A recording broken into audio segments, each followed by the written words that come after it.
Hello दोस्तों। तो आज हम बात करेंगे यूजीसी नेट के पेपर वन के बारे में। तो कई बार क्या होता है कि कई लोग नेट क्वालिफाई करना चाहते हैं जिन्होंने काफी टाइम पहले पढ़ाई छोड़ दी है और उन्हें पेपर वन का कोई आइडिया नहीं होता कि क्यों हम पढ़ते हैं और क्या क्या सिलेबस आता है इसमें।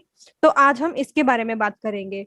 तो पहला पेपर जनरल पेपर, ये फर्स्ट पेपर जो होता है वो सबके लिए सेम होता है, जितने भी स्टूडेंट्स हैं चाहे कोई भी सब्जेक्ट हो उन सब के लिए सेम होता है पहला पेपर, फर्स्ट पेपर। तो इसके अगर हम सिलेबस की बात करें तो इसमें सबसे पहली यूनिट है टीचिंग एप्टीट्यूड। और पेपर फर्स्ट में 10 यूनिट्स है और उसमें से सबसे पहली यूनिट है teaching aptitude. So teaching aptitude पढ़ने का क्या रीजन है? तो सबसे पहले हमें वो रीजन पता होना चाहिए ताकि हम पढ़ें जब भी हम पढ़ें,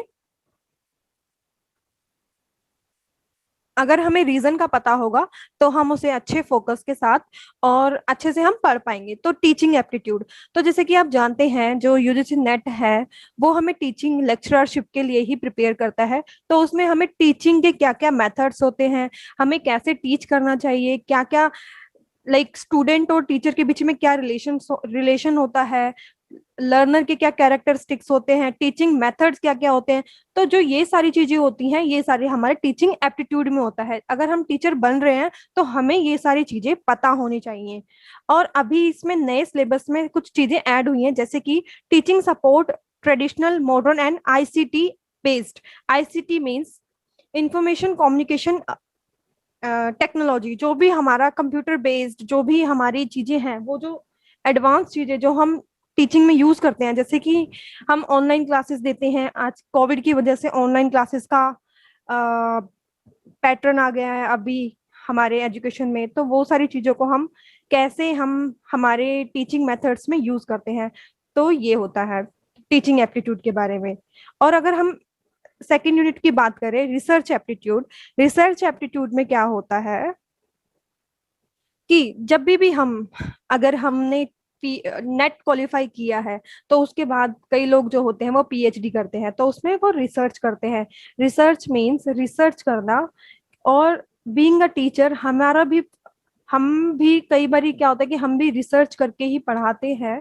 तो रिसर्च एप्टीट्यूड में क्या होता है वो आगे के लिए हमें प्रिपेयर करता है। अगर हम पीएचडी करने जाते हैं तो रिसर्च में क्या क्या चीजें आती है, क्या क्या मेथड्स होते हैं, क्या क्या अप्रोच होती है, तो क्या क्या स्टेप्स होते हैं रिसर्च के, सैम्पलिंग के, डिजाइन के। तो ये सारी चीजें हमारी रिसर्च एप्टीट्यूड में आती है। फिर आता है हमारा कॉम्प्रीहेंशन। कॉम्प्रीहेंशन ये यूनिट इसलिए ऐड की गई है ताकि वो हमारे प्रेजेंस ऑफ माइंड चेक कर सके और हम कैसे किसी चीज में से, किसी पैराग्राफ में से कैसे हम किसी क्वेश्चन का आंसर ढूंढते हैं। तो ये एक टीचर को आना चाहिए अगर आप टीचर बन रहे हैं। तो इसलिए हम रीडिंग कॉम्प्रिहेंशन यूनिट पढ़ते हैं।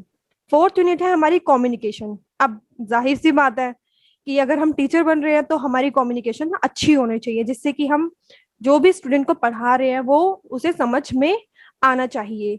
फॉर एग्जाम्पल, जैसे मैं एग्जाम्पल देती हूँ कि तुम बाथरूम जाके सो जाओगे। तो कई बार क्या होता है कि मैंने जो बोला उसको ये लगा कि तुम बाथरूम में जाके सो जाओगे, बट एग्जैक्टली मेरा कहना ये था कि तुम बाथरूम जाके उसके बाद सो जाओगे। तो ये होता है कि कम्युनिकेशन में कई बार एरर आ जाता है। तो अगर आप एक टीचर हैं तो आपको कम्युनिकेशन करना आना चाहिए। कैसे आप अपनी कॉन्सेप्ट्स को, कैसे आप अपने आइडियाज को कैसे स्टूडेंट्स तक डिलीवर कर रहे हैं, तो ये चीजें आना बहुत जरूरी है। फिर आता है हमारा fifth unit mathematical reasoning and aptitude. इसमें होता है कि हमारे मैथमेटिक्स आता है, क्योंकि मैथमेटिक्स से क्या होता है कि जब भी हम मैथमेटिक्स की प्रॉब्लम सॉल्व करते हैं तो उससे होता क्या है कि हमारा माइंड डेवलप्ड होता है। और अगर एक टीचर है तो उसका उसमें मतलब इतना मीन्स प्रेजेंस ऑफ माइंड होना चाहिए कि कुछ भी प्रॉब्लम है तो वो hand to hand problem sort out कर सके। नेक्स्ट आता है हमारा लॉजिकल रीजनिंग। लॉजिकल रीजनिंग पढ़ने का यही रीजन है कि if you are a teacher, अगर आप टीचर हैं तो आप किसी प्रॉब्लम को कैसे आप लॉजिकली सॉर्ट आउट करते हैं। जैसे कि मान लीजिए अगर स्टूडेंट क्लास में नहीं है और हमें पता है कि वो स्कूल आया है, तो इसका मतलब है कि वो अगर क्लास में नहीं है तो दैट मीन्स वो कहीं बाहर घूम रहा है बच्चा, ठीक है। तो ये होता है हमारा लॉजिकल रीजनिंग, जो हमारी लॉजिक लगाने की जो क्षमता है उसे बढ़ाता है लॉजिकल रीजनिंग। ये 7th यूनिट है, इसलिए हम इसे यूजीसी नेट में पढ़ते हैं। फिर आता है डेटा इंटरप्रिटेशन। अब मान लीजिए आप टीचर हैं और आप टीचिंग करते हैं, तो ये तो नॉर्मल सी बात है कि आपको अपने बच्चों का रिकॉर्ड्स रखना पड़ेगा, रिकॉर्ड रखना पड़ेगा कि कौन कैसा परफॉर्मेंस कर रहा है।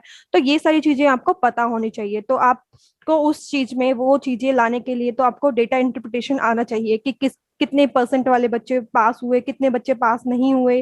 तो ये सब जो डाटा होता है जो हम रखते हैं अपने पास, तो ये यूनिट इसलिए ऐड की गई है ताकि अगर आप जब टीचर बनो तो आपको ये सारी चीजें आनी चाहिए, ताकि आपको कोई प्रॉब्लम ना हो। 8th यूनिट है हमारा इंफॉर्मेशन एंड कम्युनिकेशन टेक्नोलॉजी। अब मान लीजिए आप एक टीचर हैं और आपको ऑनलाइन कैसे पढ़ाना है ये आपको नहीं आता, क्योंकि आपने ऑफलाइन ही पढ़ा है और ऑफलाइन ही क्लासेस देखी हैं। तो उसमें क्या होता है कि हमें मॉडर्न टेक्नोलॉजी को यूज करना आना चाहिए। तो यही है, हम यही पढ़ते हैं इस यूनिट में कि हम कैसे टेक्नोलॉजी को, कंप्यूटर को, डिवाइसेस को कैसे हम अपनी एजुकेशन में यूज कर सकते हैं। फॉर एग्जांपल, हम जैसे ऑनलाइन स्टडी कराते हैं, वीडियो कॉन्फ्रेंसिंग होता है, ईमेल के थ्रू हम अपने नोट्स वगैरह भेजते हैं, तो ये सारी चीजें हमारी इंफॉर्मेशन एंड कम्युनिकेशन टेक्नोलॉजी में आता है। नेक्स्ट आता है हमारा people and development and environment. ये यूनिट पढ़ने का हमारा यही पर्पस होता है कि क्या क्या चीजें हमारी इन्वायरमेंट में चल रही हैं, क्या क्या चेंजेस हो रहे हैं इन्वायरमेंट में। क्योंकि जो जो इन्वायरमेंट में चेंजेस होते हैं वो कहीं ना कहीं एजुकेशन सिस्टम को इफेक्ट करते हैं। फॉर एग्जाम्पल, मान लीजिए कोविड है, कोविड चल रहा है, उसकी वजह से स्कूल्स पे बहुत बड़ा इम्पैक्ट पड़ा है, जिसकी वजह से कई बच्चे बहुत मीन्स बच्चे स्कूल ही नहीं जा पाए जस्ट बिकॉज ऑफ इन्वायरमेंट अच्छा नहीं था और कोविड की वजह से स्कूल नहीं पाए। तो ये बड़ा फैक्टर है, तो इसे समझना बहुत जरूरी है अगर आप टीचर बनते हैं तो। नेक्स्ट है हमारा हायर एजुकेशन सिस्टम। अब मान लीजिए आप टीचर हैं और बीइंग अ टीचर, अगर आप टीचर हैं तो आपको जितने भी इंस्टीट्यूट्स हैं, कैसे हमें पहले पढ़ाया जाता था, कैसे हमें इंडिपेंडेंस के बाद क्या क्या चेंजेस आए, इंडिपेंडेंस से पहले कैसा सिस्टम था हमारा स्टडी का, और अभी क्या चल रहा है, जैसे कि हमारी न्यू एजुकेशन पॉलिसी आई है उसमें क्या क्या चेंजेस हैं, तो ये सारी चीजें हमें पता होनी चाहिए। तो ये सारी थी हमारी 10 यूनिट्स। जैसे कि आप देख सकते हैं कि 5 क्वेश्चन 1 मिनट में से आते हैं और हर एक क्वेश्चन 2 मार्क्स का होता है। तो ये सारे थे। अगर आपको कोई भी डाउट है इससे रिलेटेड तो आप कमेंट में कमेंट करके बता सकते हैं और मैं आपकी प्रॉब्लम सॉर्ट आउट करूंगी।